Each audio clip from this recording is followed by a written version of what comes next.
اعوذ باللہ من الشیطان الرجیم بسم اللہ الرحمن الرحیم ما افاء اللہ علی رسولہ من اہل القریٰ فللہ وللرسول ولذی القربى والیتامی والمساکین وابن السبیل کی لا یکون دولۃ بین الاغنیاء منکم وما آتاکم الرسول فخذوہ وما نہاکم عنہ فانتہوا واتقوا اللہ ان اللہ شدید العقاب للفقراء المہاجرین الذین اخرجوا من دیارہم واموالہم یبتغون فضلا من اللہ ورضوانا وینصرون اللہ ورسولہ اولئک هم الصادقون والذین تبوؤا الدار والایمان من قبلہم یحبون من ہاجر الیہم ولا یجدون فی صدورہم حاجۃ مما اوتوا ویؤثرون علی انفسہم ولو کان بہم خصاصۃ ومن یوق شح نفسہ فاولئک هم المفلحون والذین جاءوا من بعدہم یقولون ربنا اغفر لنا ولاخواننا الذین سبقونا بالایمان ولا تجعل فی قلوبنا غلا للذین آمنوا ربنا انک رؤوف رحیم صدق اللہ العظیم۔ یہ سورۃ حشر کے پہلے رکوع کا نصف آخر ہے۔ اس سورت کا موضوع جیسا کہ ذکر کیا گیا تھا کہ اول الحشر پہلا اقدامی جنگی عمل ہے جو نبی اکرم صلی اللہ علیہ وسلم اور صحابہ نے کیا۔ اس سے پہلے غزوہ بدر میں اور غزوہ احد میں، پھر غزوہ خندق میں دشمن مدینہ منورہ پر حملہ آور ہوا تھا۔ اتحادی قوتیں جنہوں نے مدینہ کا گھیراؤ کیا، راستہ روکنے کی کوشش کی، تو نبی اکرم صلی اللہ علیہ وسلم نے ان کے مقابلے میں دفاعی حکمت عملی اپنائی۔ لیکن اس موقع پر بنو نذیر نے دشمن قوتوں کا ساتھ دیا تھا، معاہدے کی خلاف ورزی کی تھی، تو نبی اکرم صلی اللہ علیہ وسلم نے حکم دیا کہ ان کا محاصرہ کر لیا جائے۔ بالآخر ان کے دلوں پر رعب پیدا ہوا اور وہ صلح پر مجبور ہوئے، اور مصالحت اس شرط پر ہوئی کہ ان کی جان محفوظ رکھی جائے گی، وہ یہاں سے چھوڑ کر چلے جائیں، لیکن زمین جائیداد اور یہ سارا علاقہ اب اس ریاست مدینہ میں ان کے رہنے کی کوئی گنجائش نہیں ہے۔ میثاق مدینہ کی خلاف ورزی کی گئی ہے۔ کعب بن اشرف 50 آدمیوں کے ساتھ جا کر مکہ میں صحن کعبہ میں بیٹھ کر حضور کے خلاف معاہدہ کرتا ہے مکے کے مشرکوں سے۔ اب اس کی کوئی گنجائش نہیں ہے کہ انہیں یہاں اس داخلی نظم میں رکھا جا سکے، اس لیے ان کو جلا وطن کر دیا گیا یہودیوں کو، اور خیبر اور شام کی طرف یہ لوگ چلے گئے۔ اب جو مال فے ملا، چونکہ براہ راست لڑائی نہیں ہوئی تھی، مصالحت سے مال آیا ہے، تو اس مال کی تقسیم اور اس کے ضابطے بیان کیے جا رہے ہیں یہاں اس رکوع کے اس آخر میں، کہ یہ ان یہودی سود خوروں نے ظلم و تکبر سے جو مال جمع کیا ہوا ہے، اب اس کی تقسیم کا نظام کیا ہوگا۔ پرانے جنگی اصول اور ضابطے تو یہ تھے کہ جو مال بھی جنگ میں حاصل ہوتا یا مصالحت سے حاصل ہوتا وہ حکمران کا ہوتا تھا، اس کی مرضی کسی کو دے یا نہ دے۔ لیکن یہاں ایک اجتماعی نظام بتلایا گیا کہ یہ مال، اس کی تقسیم کے بنیادی اصول اور ضابطے کیا ہوں گے۔ اور پھر یہ کہ مستقل مال غنیمت کی تقسیم کا نظام بنا دیا گیا کہ کل مال کا خمس نبی اکرم صلی اللہ علیہ وسلم کے پاس آئے گا 5واں حصہ، اور باقی حصہ جتنے بھی اس جنگ میں شریک ہونے والے لوگ ہیں، مجاہدین ہیں، ان میں تقسیم کیے جائیں گے 4 حصے، اپنے اپنے کام کی نوعیت سے اور اپنے اپنے حصص کے اعتبار سے تمام کو۔ تو سب سے پہلے جو خمس ہے اس کا تذکرہ کیا ہے، پیچھے 10ویں پارے کے شروع میں بھی سورۃ انفال میں کہا گیا وَاعْلَمُوا أَنَّمَا غَنِمْتُم مِّن شَيْءٍ فَأَنَّ لِلَّهِ خُمُسَهُ، 5واں حصہ اللہ کا ہے، اور 5 میں پھر 5 حصے ہیں، ایک للہ وللرسول، یہاں بھی وہی بات بیان کی گئی ہے کہ ما افاء اللہ علی رسولہ من اہل القریٰ، دیگر تمام بستیوں میں سے جو بھی فتوحات حاصل ہوں گی، مال آئے گا، تو ان تمام مالوں کا جو اللہ نے مسلمانوں پر لوٹایا ہے، افا کا لفظ استعمال کیا ہے، فے، کہ مظلوموں اور کمزوروں سے چھین کر طاقتوروں نے اپنے پاس لیا ہوا تھا، تو اس جنگ حکمت عملی کے نتیجے میں وہ مال لوٹا کر دوبارہ غریبوں کے پاس آ گیا۔ اس لیے مال فے کو مال فے بھی اسی لیے کہتے ہیں کہ جو لوٹا ہوا مال تھا وہ لوٹا لیا گیا، واپس لے لیا گیا۔ تو جنگ کا ایک مقصد بیان کیا ہے کہ یہ اقدام جو ہونا ہے دشمن کے خلاف، وہ بھی اس لیے ہے کہ وہ جو ظلم و تکبر سے سرمایہ پرستی پیدا کر کے لوگوں کی محنتوں کا استحصال کر کے جو دولت کمائی گئی تھی وہ ان سے چھین لی جائے اور اصل حقداران تک لوٹا دی جائے۔ تو یہاں سب سے پہلے تو یہ بات کہی کہ یہ پورا کا پورا مال اللہ کا ہے، یہ بات واضح کر دی کہ یہ کسی خاص ایک فرد کی ملکیت نہیں ہے، یہ اصل میں تو اللہ کا ہے۔ ظاہر ہے اللہ نے خود تو استعمال نہیں کرنا، اللہ کو مال کی ضرورت نہیں ہے، تو اللہ کے بندوں پر خرچ ہوگا، اور بندوں میں سب سے پہلے وللرسول، رسول چونکہ اللہ کا نائب ہے اس لیے رسول اللہ صلی اللہ علیہ وسلم کے لیے اللہ کا حق بھی، حصہ بھی نبی اکرم صلی اللہ علیہ وسلم اپنی ثوابدید کے مطابق استعمال میں لائیں گے۔ جہاں ضرورت پیش آئے، بعض ایسے جگہ ہوتی ہیں کہ جہاں حکومت کو اخراجات کرنے کی ضرورت پیش آتی ہے، تو رسول بحیثیت رسول اور بحیثیت ملکیت بھی، رسول کی ملکیت اور بحیثیت حکمران بھی، لیکن نبی اکرم صلی اللہ علیہ وسلم کے بعد، رسول کے بعد حکمران کے قبضے میں یہ مال جائے گا، لیکن بحیثیت اجتماع، ریاست کے خزانے کی حیثیت سے، ذاتی ملکیت کے طور پر نہیں جائے گا۔ صرف یہ نبی اکرم صلی اللہ علیہ وسلم کی خصوصیت، اور آپ صلی اللہ علیہ وسلم کی جو ملکیت ہے وہ بھی قوم اور ملک کی ہے۔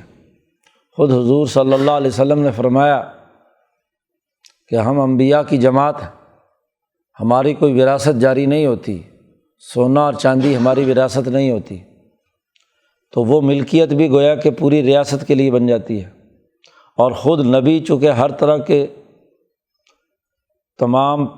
کمزور چیزوں سے بہت بالا تر ہیں، خواہشات اور ذاتی مفادات کے دائرے سے بہت اونچے ہیں، انسانیت کا اعلیٰ معیار، اور ان سے بھی اوپر اللہ کی نورانیت کے اثرات ہیں، لہٰذا وہ کسی قسم کی ناانصافی نہیں کر سکتے، تو اس لیے ان کی ملکیت قرار دیا گیا۔ ولی ذی القربیٰ، اور نبی اکرم صلی اللہ علیہ وسلم کے جو قرابت دار ہیں، رشتہ دار ہیں، اس میں نسبی رشتہ دار بھی ہیں اور روحانی رشتہ دار بھی ہیں، یعنی پوری جماعت ذی القربیٰ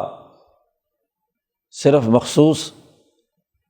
خاندانی افراد ہی نہیں، حضور کی ازواج مطہرات کا خرچہ جو حضور کے ذمے ہے تو وہ حضور نے ادا کرنا ہے، چنانچہ اس مال میں سے ان کے اخراجات پورے کیے جاتے تھے۔ حضور صلی اللہ علیہ وسلم کے جو نسبی قرابت دار بیٹیاں ہیں ان کو نبی اکرم صلی اللہ علیہ وسلم دیتے تھے۔ اسی طریقے سے قرابت دار میں پوری کی پوری جماعت شامل ہے۔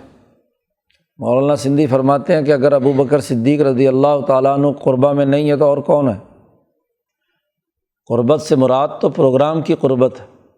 ورنہ تو پچھلی صورت میں آ چکا ہے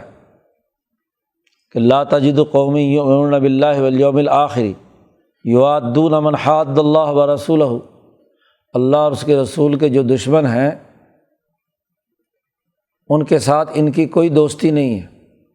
صحابہ کی، ولو کانوا آباءہم، اگرچہ ان کے باپ ہوں، رشتے اور نسب کا معاملہ نہیں ہے کہ اللہ اور اس کے رسول کا دشمن ہے تو ان کا مخالف۔ تو قرابت دار تو اصل میں نظریے اور پروگرام کی اطاعت اور اتباع ہے، اور اس اتباع میں سب سے بڑھ کر ابو بکر صدیق ہے۔ تو پوری کی پوری جماعت جو انقلابی ہے وہ اس کے اندر شامل ہے۔ وَلِذِي الْقُرْبَى، صرف اس کو مخصوص کر لینا نسب کے اندر یہ بھی درست نہیں، اور کچھ اس دور کے اندر بے وقوف اور احمق ایسے بھی ہیں کہ قربہ کو اسم تفضیل بنا کر صرف فاطمہ رضی اللہ تعالیٰ عنہا تک اس کو مخصوص بناتے ہیں۔ انتہا پسندی اور جہالت کی انتہا ہے۔ ذی القربہ، قربہ مصدر ہے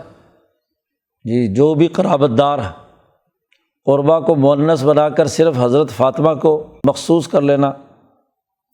تو یہ پرلے درجے کی حماقت، اس کا قرآن سے کوئی تعلق نہیں ہے۔ یہیں پر حضرت سندھی رحمۃ اللہ علیہ نے بڑی اچھی بحث کی ہے کہ یہ مودۃ فی القربیٰ کا جو لفظ استعمال ہوا ہے پیچھے سورۃ شورى میں، اس کی حقیقت بھی یہی ہے کہ مودۃ فی القربیٰ، میں تم سے کچھ اجر نہیں مانگتا، اور اجر جو مانگتا ہوں وہ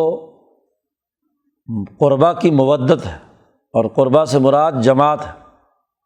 جماعت کی محبت مانگتا ہوں۔ یہاں بھی قربہ سے مراد صرف آل نبی تک مخصوص کر لینا یہ قطعی طور پر غلط ہے۔ حضرت سندھی نے فرمایا کہ یہ تو نبی کی شان کے بہت خلاف بات ہے کہ وہ تم سے کوئی اجر نہیں مانگتا اور صرف ایک مانگتا ہے کہ میرے رشتہ داروں سے محبت کرو۔ یہ کیا بات ہوئی؟ پروگرام بین الاقوامی کل انسانیت کی فلاح و بہبود کا، اور اس کو مخصوص کر دینا خالی اپنی نسل میں، تو یہ تو ایک عام آدمی بھی، شریف آدمی یہ بات نہیں کہتا چہ جائے کہ رسول اللہ صلی اللہ علیہ وسلم جن کی صفات میں بہت ہی عزت اور کرامت اور بزرگی ہے وہ یہ بات کہیں۔ حضرت سندھی فرماتے ہیں اس آیت کی تشریح دوسری آیت کرتی ہے کہ قُلْ مَا سَأَلْتُكُم مِّنْ أَجْرٍ فَهُوَ لَكُمْ، کہہ دیجئے کہ میں تم سے جو کچھ سوال کر رہا ہوں وہ بھی تمہارے لیے تو ہے، اور کس کے لیے؟ لکم، تو پوری جماعت کے لیے۔ تو یہاں مودۃ فی القربیٰ سے پوری جماعت مراد ہے کہ اگر کوئی اجر ہے تو یہ کہ میری جماعت سے محبت کرو۔ مودۃ فی القربیٰ کا مطلب ہی یہ ہے،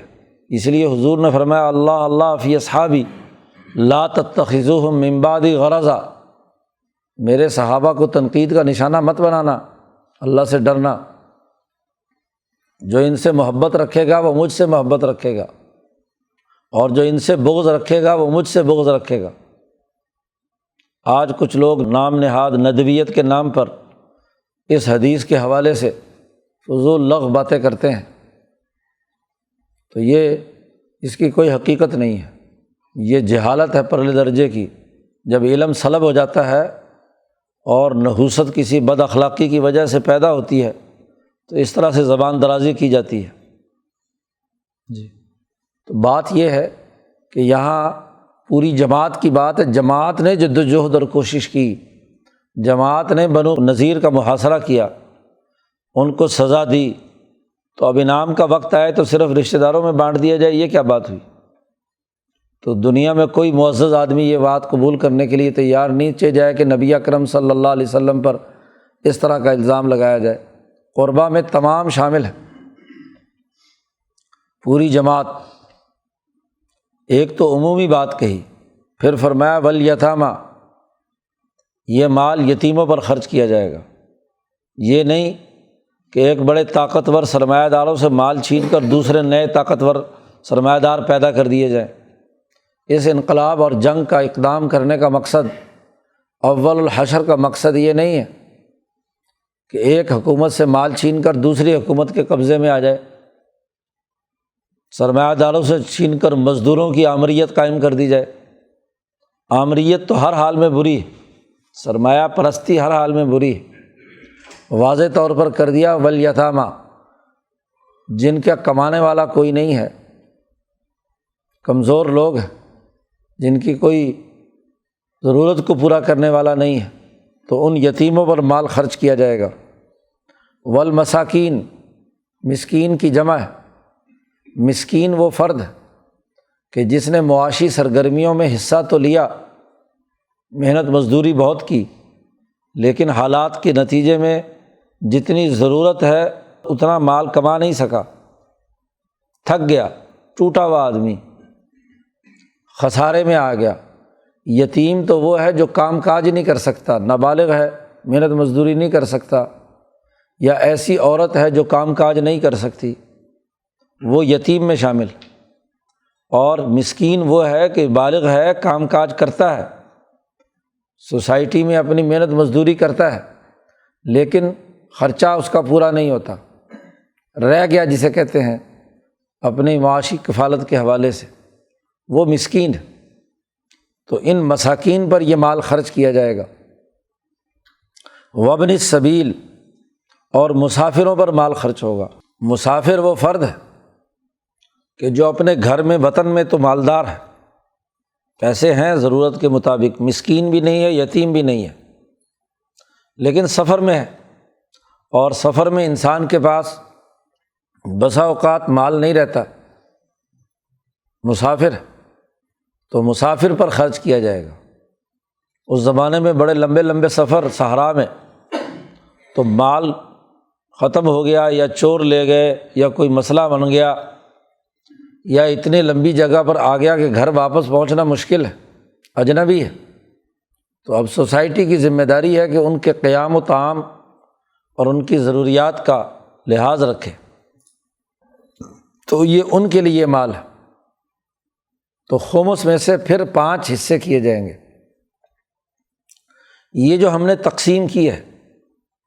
یہ جو مال فے لوٹایا گیا ہے واپس ان لوگوں پر، اس کی وجہ بیان کی ہے۔ پیچھے اقدام کرنے کی وجہ بھی، مال فے کے آنے کی اور اس کی تقسیم کا یہ نظام دینے کی بھی وجہ اور علت بیان کیا ہے، سبب بیان کیا ہے۔ کَیْ لَا یَکُونَ دُولَةً بَیْنَ الْأَغْنِیَاءِ مِنْکُمْ، تاکہ یہ دولت تمہارے درمیان دولتاً گردش نہ کرتی رہے، بین الاغنیاء منکم، تم میں سے جو مالدار ہیں، صرف مالدار طبقوں میں، وہ حکمران ہو یا غیر حکمران، تمام شامل ہیں الاغنیاء میں۔ غنی وہ شمار ہوتا ہے جس کے پاس 1 سال تک کا کھانے پینے کا خرچہ موجود ہو، اس کی، اس کے بیوی بچوں کی ضروریات کی وہ کفالت کیا ہوا ہو۔ تو اب سال بھر اگر بالفرض وہ کام نہ بھی کرے تو وہ غنی ہے، یعنی بے پرواہ ہے، اسے کمانے کی پرواہ نہیں ہے، تو اسے غنی کہتے ہیں۔ اور ایسے ہی فرد پر زکوٰۃ ہے۔ اس زمانے میں یہ 7.5 تولہ سونا، یہ تقریباً سال بھر میں ایک مختصر سے خاندان کی ضروریات کے لیے کافی ہوتا تھا، تو اس لیے اس کو غنی کہتے تھے۔ اب اس پر ذمہ داری عائد ہوتی ہے کہ وہ اس مال کا ایک حصہ زکوٰۃ کے طور پر یتیموں اور غریبوں کے لیے خرچ کرے۔ تو اغنیاء کے درمیان ہی یہ جو مال ہے یہ گردش نہ کرتا رہے، دولہ لینے دینے میں حضرت نے ترجمہ کیا، گردش صرف مالداروں میں گردش نہ کرتی رہے۔ دولت کو دولت بھی اسی لیے کہتے ہیں کہ عربی زبان میں دولت کا معنی ہے گردش، گھومنا۔ تو چونکہ پیسے، سرمایہ، دولت یا اشیاء لوگوں کے درمیان گھومتی رہتی ہیں، تبادلہ، خرید و فروخت، لین دین، اس لیے دولت کو دولت کہتے ہیں۔ تو دولہ یہی ہے کہ یہ مال گردش نہ کرتا رہے صرف اور صرف سرمایہ داروں میں۔ بنیادی ضابطہ اور قانون بیان کر دیا، معاشیات کا بنیادی اساسی اصول کہ جتنے بھی اقدامات کیے جائیں دولت کی پیدائش سے متعلق ہوں، تقسیم سے متعلق ہوں، خرید و فروخت سے متعلق ہوں یا اس کے استعمالات سے متعلق ہوں، جتنے بھی معاشیات کے چاروں پہلو ہیں ان کے لیے یہ بنیادی قانون اور ضابطہ بیان کر دیا۔ اور یہ ایک ایسا ضابطہ اور قانون ہے، حکم ہے، مال غنیمت کی تقسیم کے حوالے سے یا اقتصادی اور معاشی معاملات کے حل کرنے کے حوالے سے، کہ اس بنیادی قانون کے تحت تقریباً قرآن حکیم کی 1000 آیات آ جاتی ہیں اسی قانون کی تشریح میں۔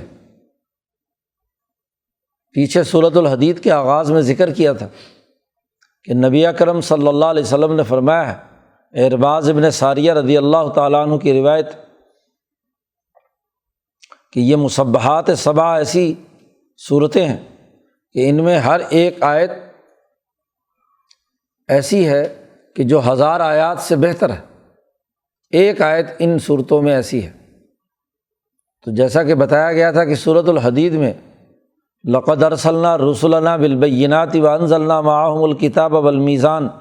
لیقوم الناس بالقسط، کہ انسانیت عدل و انصاف پر قائم ہو جائے۔ تو عدل کے بنیادی جتنے بھی جن جن آیات میں تذکرہ کیا گیا ہے تو کم و بیش وہ 1000 آیات ہیں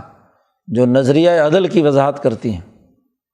ایسے ہی سورۃ الحشر میں مال کی معاشی تقسیم کے حوالے سے جو یہ بنیادی قانون اور ضابطہ بیان کیا گیا ہے کہ مال صرف مالداروں میں ہی گردش نہ کرتا رہے، تو اس قانون کی تشریح میں کوئی تقریباً 1000 آیات ہو سکتی ہیں کہ جن میں تجارت، لین دین، خرید و فروخت، سود خوری سے متعلق جو آیات ہیں، مالی معاملات سے متعلق جتنی بھی آیات احادیث ہیں، وہ اسی ایک بنیادی قانون کی تشریح ہے، اسی کی ذیلی اور ضمنی باتیں ہیں۔ اس لیے یہ وہ آیت ہے ہمارے خیال کے مطابق اس صورت میں کہ جو 1000 آیات سے بہتر ہے، جامع ترین قانون اور ضابطہ بیان کر دیا گیا۔ اب جب مال کی تقسیم کا بنیادی قانون یہ ہے کہ یہ کسی خاص فرقے یا طبقے کی ملکیت نہیں رہے گا، بلکہ ذی القربیٰ والیتامى والمساکین وابن السبیل، سوسائٹی کے جتنے بھی ضرورت مند ہیں درجہ بدرجہ، ان تمام میں اس مال کی گردش رہنی چاہیے، اور ان تمام کے اختیارات رسول اللہ صلی اللہ علیہ وسلم کو ہیں۔ اس لیے رسول اللہ صلی اللہ علیہ وسلم کی زندگی میں بھی اور ان کے بعد بھی تمام حکمرانوں اور تمام لوگوں مسلمانوں کو خاص طور پر حکم دیا جا رہا ہے کہ وما آتاکم الرسول فخذوہ، تمہیں رسول اللہ صلی اللہ علیہ وسلم جو دیں اسے لے لو، وما نہاکم عنہ، اور جس چیز سے روکیں منع کریں تو فانتہوا، تو باز آ جاؤ، رک جاؤ۔ اب یہ ثواب دیدی اختیارات رسول اللہ صلی اللہ علیہ وسلم کے ہیں۔ آپ صلی اللہ علیہ وسلم بحیثیت شارع مال کی تقسیم عدل و مساوات کے ساتھ کرتے ہیں، اس لیے آپ جیسے جس کو جتنا دیں وہ لے لے، اور جو نہ دیں تو وہاں اس پر کوئی اعتراض نہ کرے۔ نبی اکرم صلی اللہ علیہ وسلم مال تقسیم کر رہے تھے، حدیث پاک میں آتا ہے، ایک منافق آ گیا، اس نے نبی اکرم صلی اللہ علیہ وسلم سے کہا کہ آپ عدل و انصاف سے مال تقسیم نہیں کر رہے۔ تو حضور صلی اللہ علیہ وسلم کو بڑا شدید غصہ آیا۔ آپ صلی اللہ علیہ وسلم نے فرمایا کہ اگر میں عدل نہیں کرتا تو دنیا میں کون انسان ہے جو عدل کر سکتا ہے؟ جی، تو عدل و انصاف تو نبی اکرم صلی اللہ علیہ وسلم کی گھٹی پہ پڑا ہے۔ آپ کی جو صلاحیت اور استعداد ہے نبوت کی وہ اسی اساس پر ہے۔ اعدل الناس ہے، اس لیے جسے دیں وہ قبول کر لے اور جسے روک دیں رک جائے۔ ایک اور حدیث میں آتا ہے، حضرت سعد بن ابی وقاص رضی اللہ تعالیٰ عنہ روایت فرماتے ہیں کہ ایک دفعہ رسول اللہ صلی اللہ علیہ وسلم مال تقسیم کر رہے تھے۔ آپ صلی اللہ علیہ وسلم کی اس تقسیم کے دوران میں آپ کے پاس بیٹھا ہوا تھا، تو حضور نے سب کو مال دیا، ایک آدمی اس کو مال نہیں دیا۔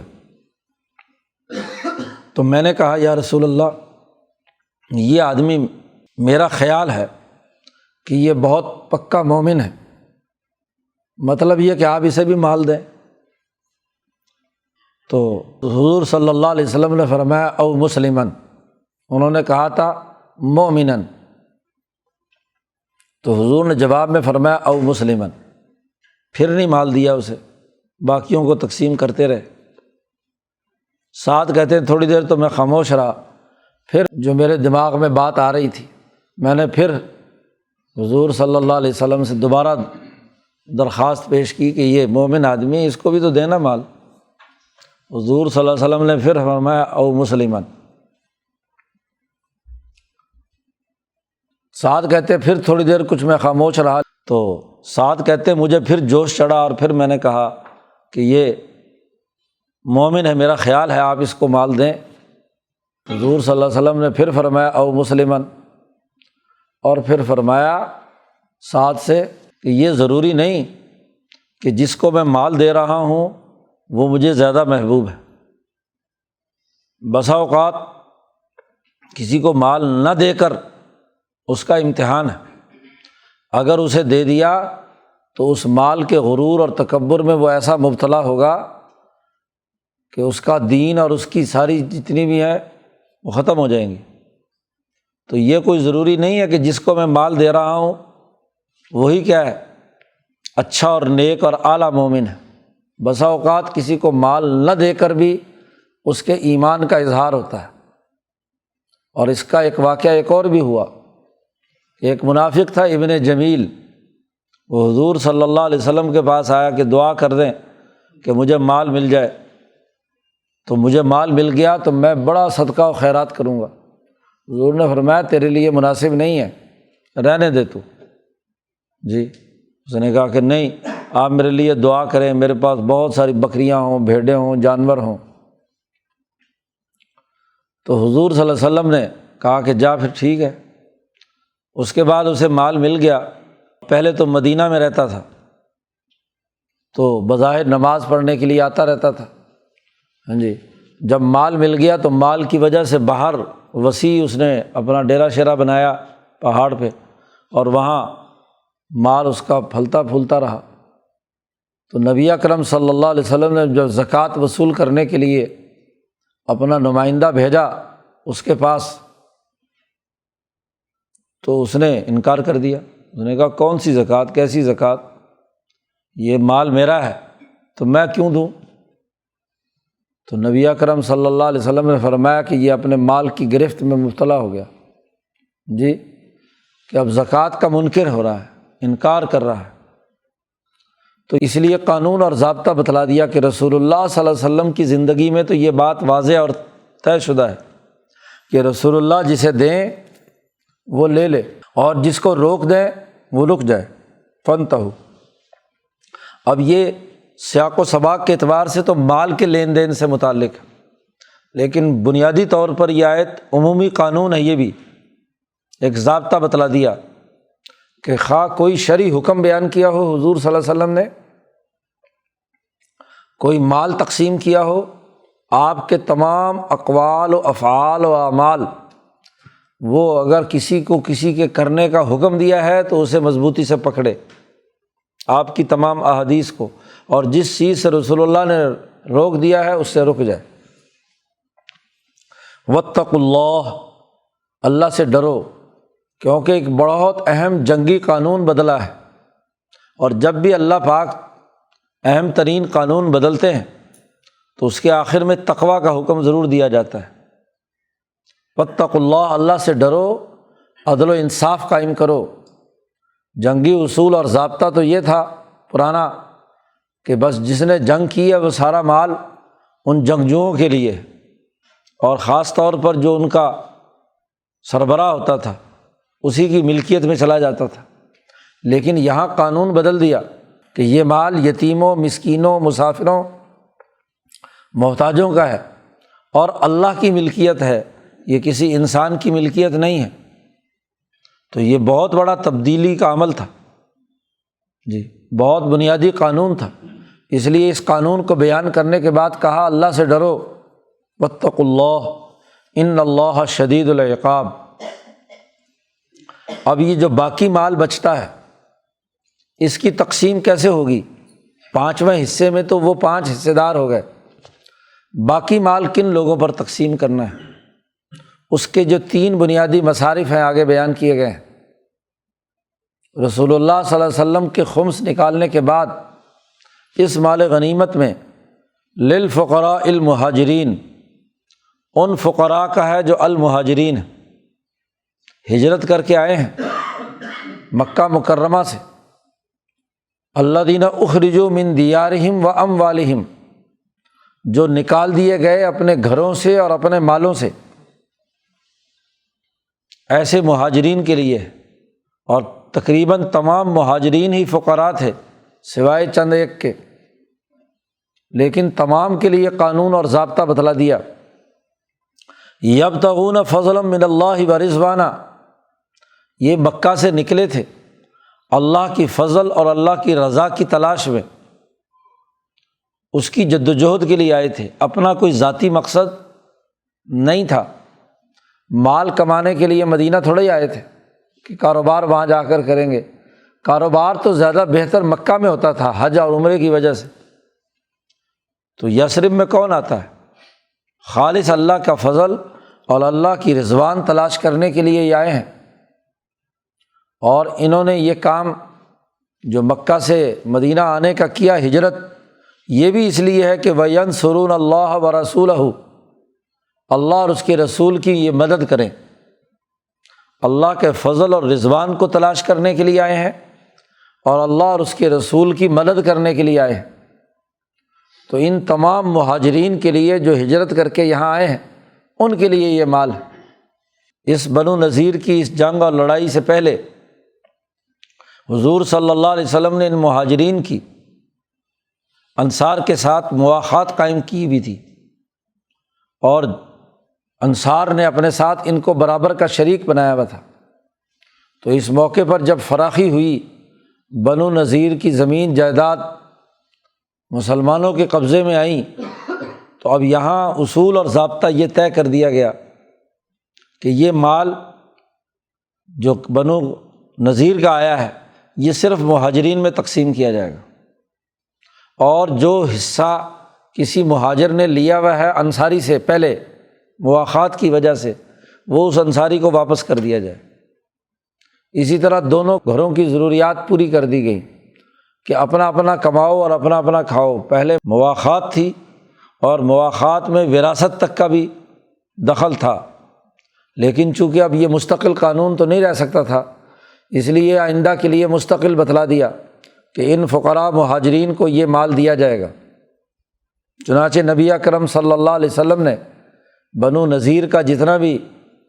زمین جائیداد مکانات تھے، ان کے باغات وغیرہ تھے، وہ مہاجرین میں تقسیم کر دیے۔ اولئک ھم الصادقون، یہ لوگ جو فقراء مہاجرین ہیں یہ بالکل سچے لوگ ہیں، انہوں نے یہ سچ کر دکھایا بھی، اللہ اور اس کے رسول کی مدد بھی کی، دین کے غلبے کے لیے کام بھی کیا، اللہ کی رضا اور فضل کی تلاش میں یہ رہے، کوئی دنیاوی مفاد یا لالچ یا کوئی مال و دولت کی غرض ان کی نہیں تھی۔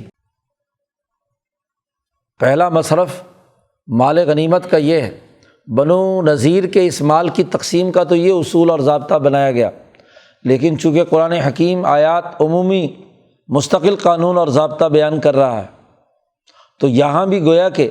انصار کو اپنا مال واپس مل گیا تو گویا کہ برابر ہو گیا معاملہ۔ تو دوسرا مصرف والذین تبوؤا الدار، یہ مال ان لوگوں کے لیے بھی ہے کہ جنہوں نے ان مہاجرین کو اپنے گھروں میں ٹکانہ دیا، ایمان بھی قبول کیا اور ان کو ٹکانہ بھی دیا،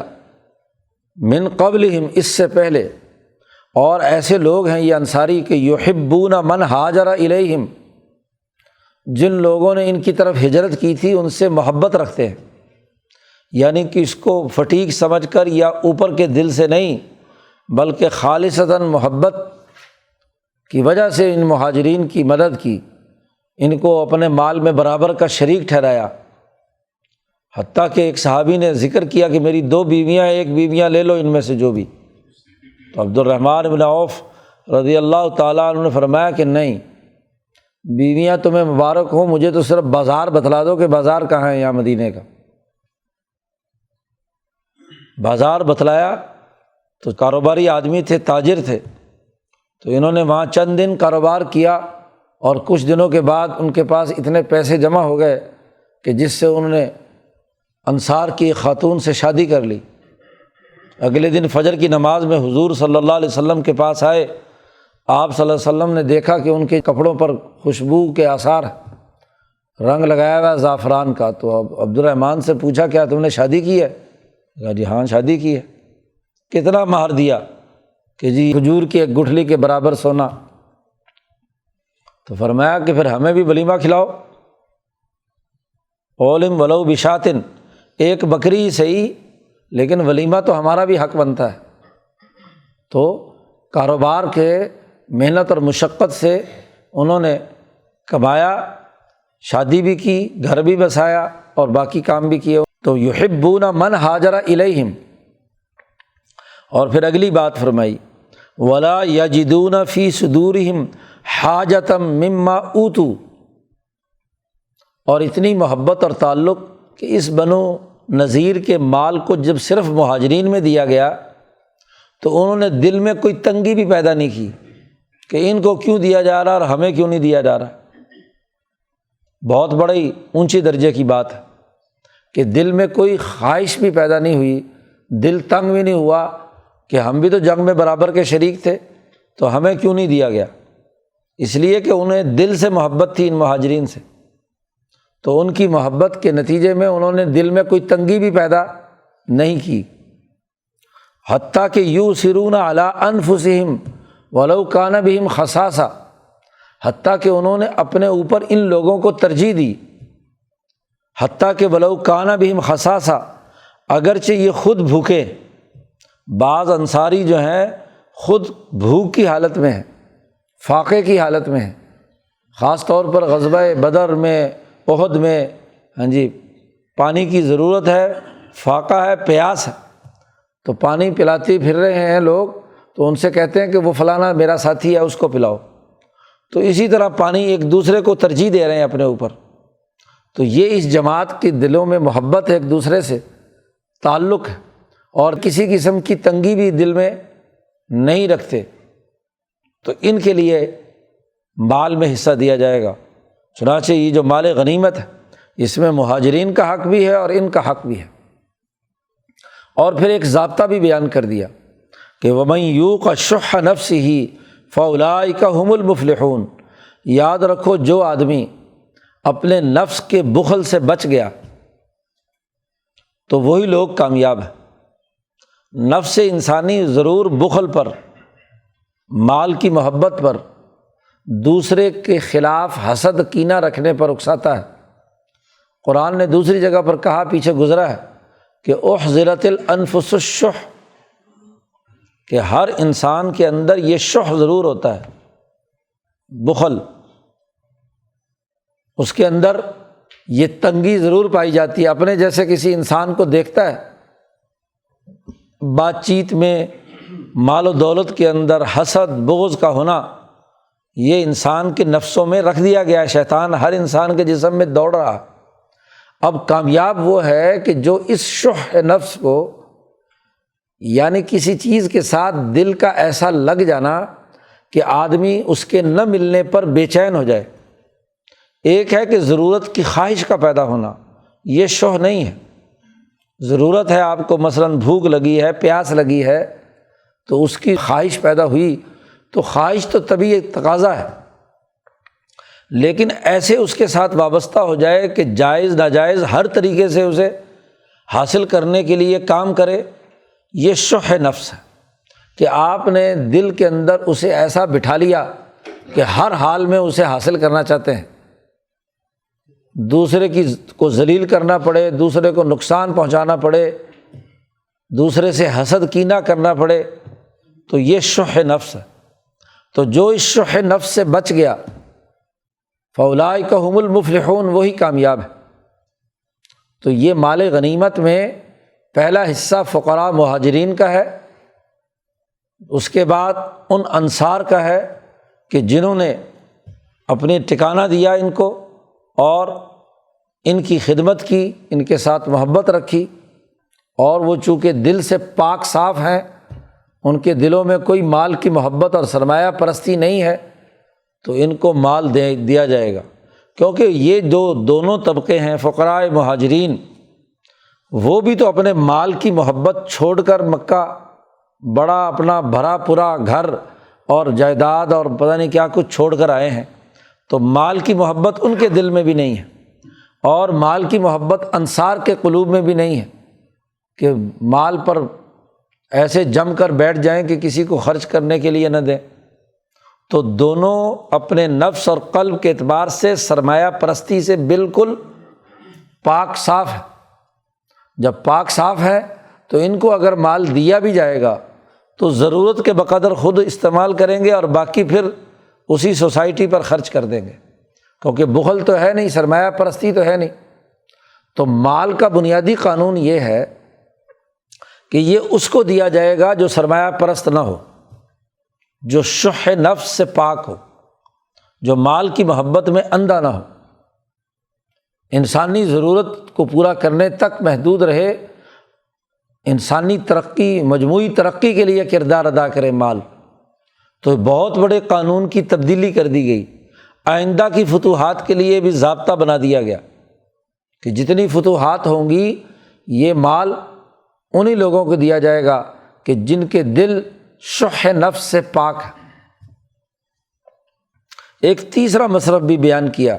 والذین جاؤوا من بعدہم، اب قیامت تک یہی جماعت تو باقی نہیں رہے گی کہ مہاجرین اور انصار ہی ہوں، ان کے بعد بھی لوگ آئیں گے، تو اس مال غنیمت میں ان لوگوں کا حصہ بھی ہے جو ان کے بعد آئیں گے،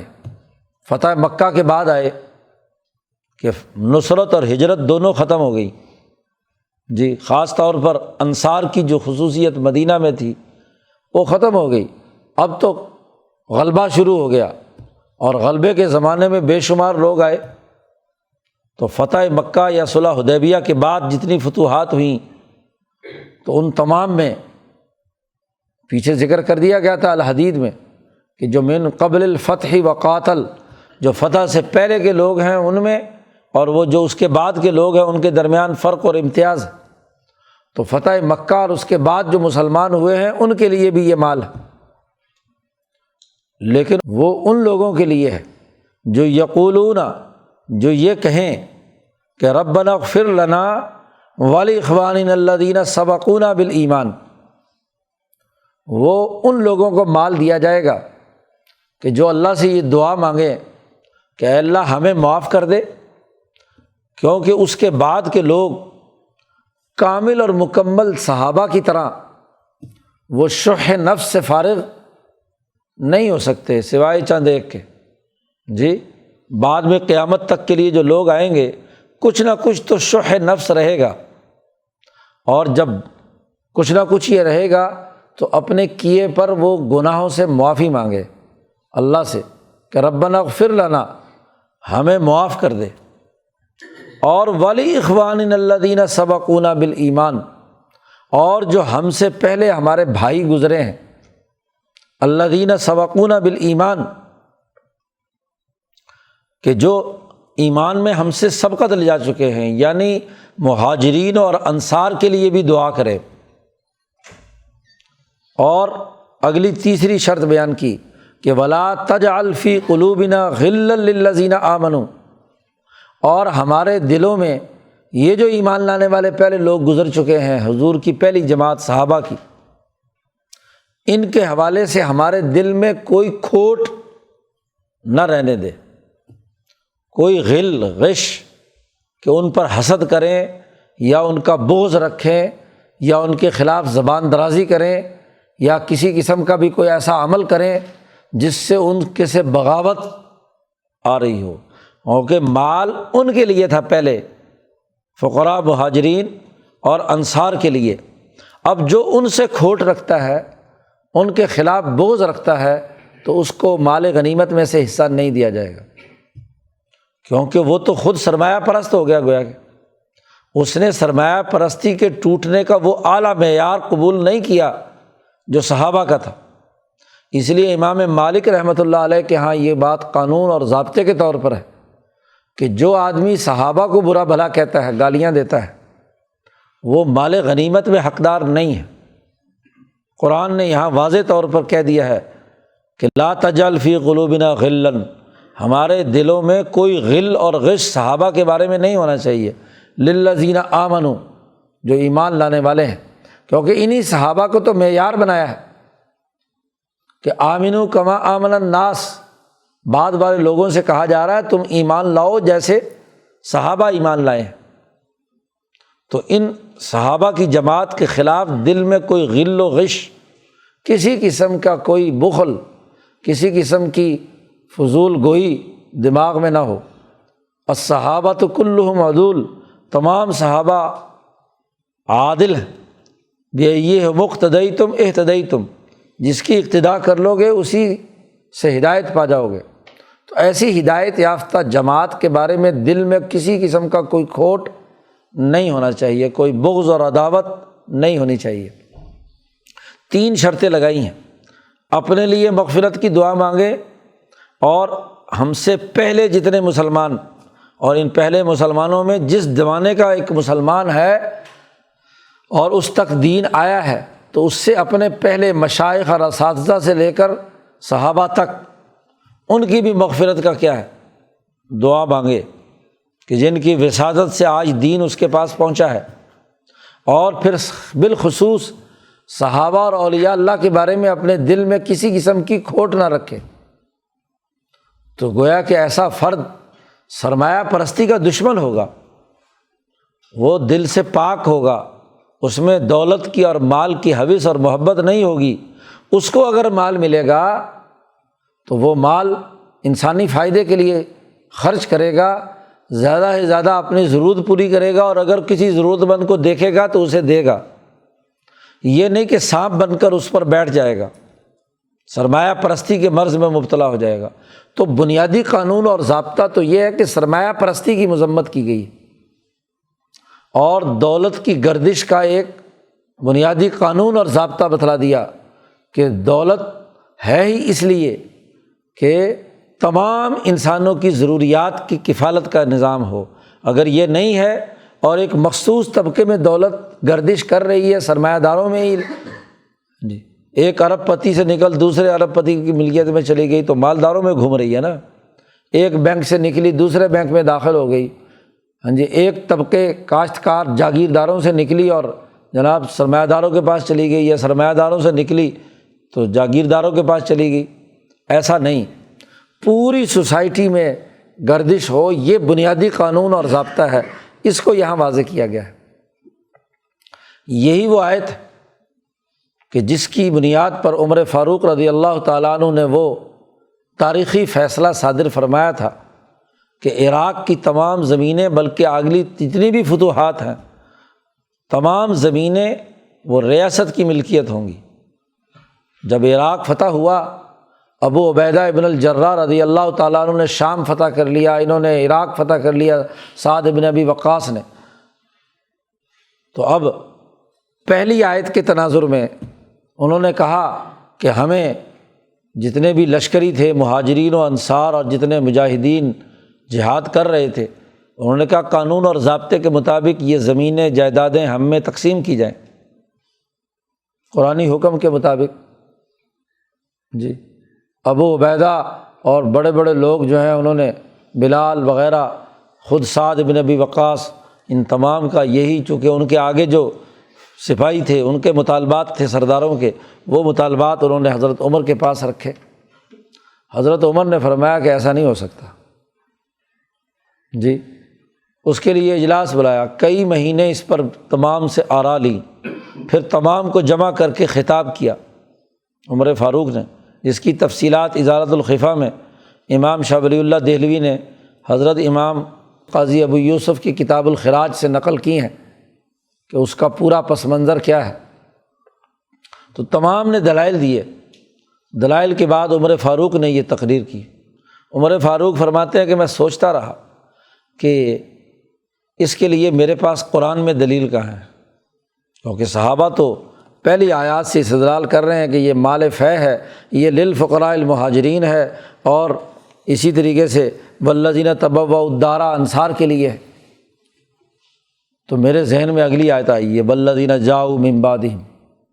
میں نے پوری جماعت صحابہ سے پوچھا مشورے کے دوران کہ یہاں 3 مصرف بیان کیے گئے ہیں، پہلے فقراء مہاجرین کے لیے ہے، پھر انصاریوں کے لیے ہے، اور پھر والذین جاؤوا من بعدہم، قیامت تک آنے والے تمام مسلمانوں کے لیے۔ مجھے یہ بتاؤ کہ اگر یہ زمینیں میں نے تمہاری ملکیت میں دے دیں تو بعد والے جو آئیں گے مسلمان ہوں گے، جو باقی علاقائی فتوحات ہونے ہیں دنیا بھر کے، تو ان کو میں کہاں سے دوں گا؟ یہ تو تمہاری ملکیت میں چلے گئے۔ یہاں تو کہا گیا ہے کہ جو مال فے آیا ہے وہ ان تمام میں تقسیم ہونا ہے، اس کی عملی شکل اور کوئی نہیں ہو سکتی کہ زمینیں کسی فرد کی ملکیت میں نہ دی جائیں، یہ ریاست کی ملکیت رہیں، اسی طرح جیسے پہلے نظم و نسق چل رہا تھا ویسے چلے، اور جو کاشتکار کاشتکاری کر رہے ہیں مسلمان ہوں یا غیر مسلم، وہ کاشتکاری کریں، وہ اس کا خراج اور ٹیکس ادا کریں، زمین سے جو معاوضہ جو پیداوار ہوگی اس کا ایک حصہ ٹیکس کے طور پر زکوٰۃ کی مقدار جتنا، نصف العشر یا عشر وغیرہ یا خمس، اس کے ضابطے اور قوانین عمر فاروق نے بنا دیے۔ اس کے نتیجے میں جو مال آئے تو اس مال کو میں تمہیں تقسیم کروں جو اس کی پیداوار ہو۔ اگلے زمانے میں اگلی حکومت آئے گی تو یہ زمین ریاست کی ملکیت ہوگی، اس زمانے میں جو ریونیو اکٹھا ہوگا وہ وہاں کے مسلمانوں پر خرچ ہوگا۔ لیکن اگر آج میں نے تمہاری ملکیت میں دے دی تو پھر تو تم اس کی کل پیداوار پر قابض ہو کر تم بیٹھ جاؤ گے، بعد والوں کا خرچہ کیسے ہوگا؟ وہ تو تمہاری وراثت بن جائے گی، تمہاری نسلوں اور خاندانوں میں بات چلے گی۔ تو عمر فاروق نے یہ دلیل دی اور اس آیت سے استدلال کیا والذین جاؤوا من بعدہم۔ تو اب کسی کے پاس کوئی جواب نہیں تھا، اس کی عملی شکل اس کے علاوہ اور کوئی بن ہی نہیں سکتی تھی۔ چنانچہ اجماع صحابہ ہو گیا کہ جتنی بھی زمینیں اشیاء غیر منقولہ ہیں جو ایک جگہ سے دوسری جگہ منتقل نہیں ہو سکتی، فتوحات کے بعد وہ حکومت کی ملکیت ہوں گی، ریاست کے قبضے میں آئیں گی۔ جی مختلف اقوال یہاں نقل کر کے امام ابو حنیفہ اور ابو یوسف کے موقف کو پختہ کیا ہے شاہ ولی اللہ صاحب نے۔ بعض لوگوں نے جو دوسرے سوالات اٹھائے تھے ان کے جوابات بھی دیے ہیں تفصیل سے ازالۃ الخفا میں شاہ صاحب نے۔ تو یہ مال کی تقسیم کا بنیادی ضابطہ بیان کر دیا، خاص طور پر زمینوں کا۔ اس لیے اسی قانون کے مطابق ہماری فقہ کی تمام کتابوں میں ہے کہ محمد بن قاسم نے جب سندھ فتح کیا تھا تو اسی قانون کے تحت زمین یہاں کے حاریوں کے پاس رہنے دی تھی، اس کا ٹیکس اور خراج وصول کیا جاتا تھا، ریاست کی ملکیت تھی زمینیں، ان کو گویا کہ کرائے پر یا کاشتکاری پر دی جاتی تھی کہ پیداوار کا ایک حصہ تمہیں ہمیں ریاست کو ادا کرنا ہے، تو ریاست کرائے پر دے سکتی ہے۔ ہاں جی، یہ نہیں کہ افراد کی ملکیت دے دی جائے۔ تو فتح القدیر جو ہدایہ کی مشہور شرح ہے، پورے ہندوستان کی زمینوں کے بارے میں یہاں عراق، مصر، دنیا بھر کی تمام زمینیں حضرت عمر کے فیصلے کے بعد وہ ریاست کی ملکیت رہی ہیں۔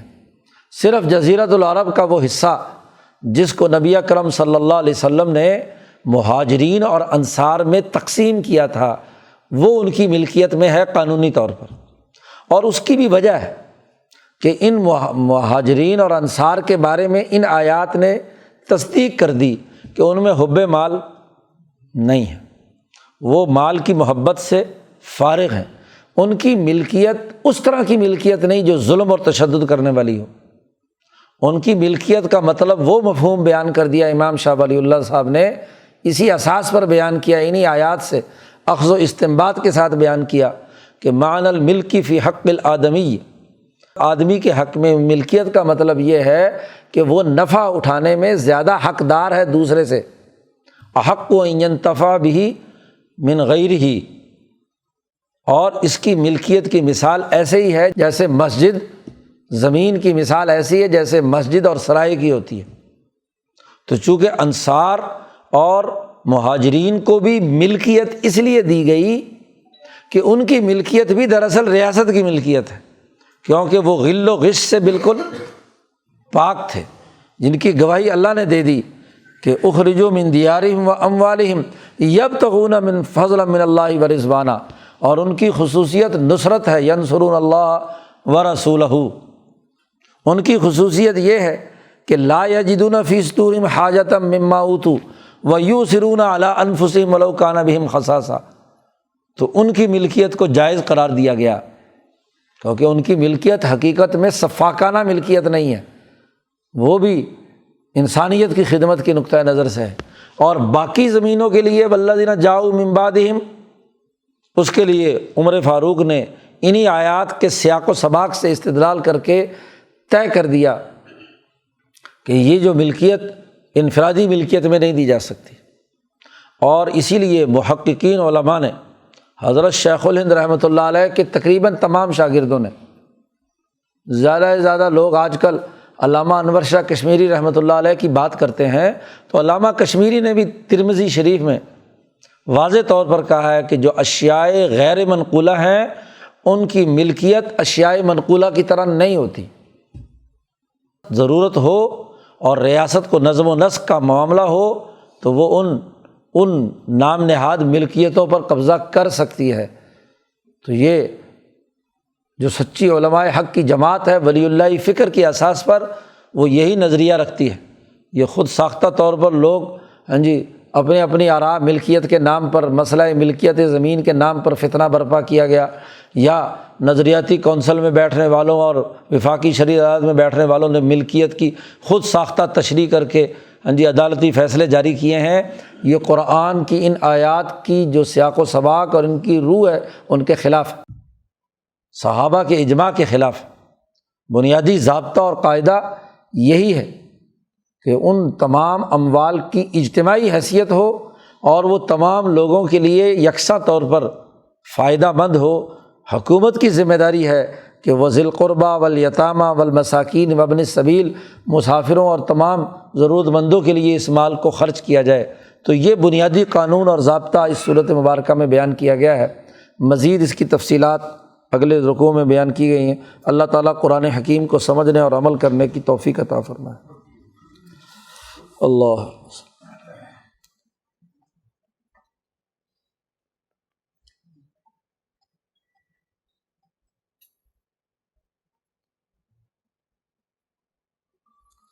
اجمعین۔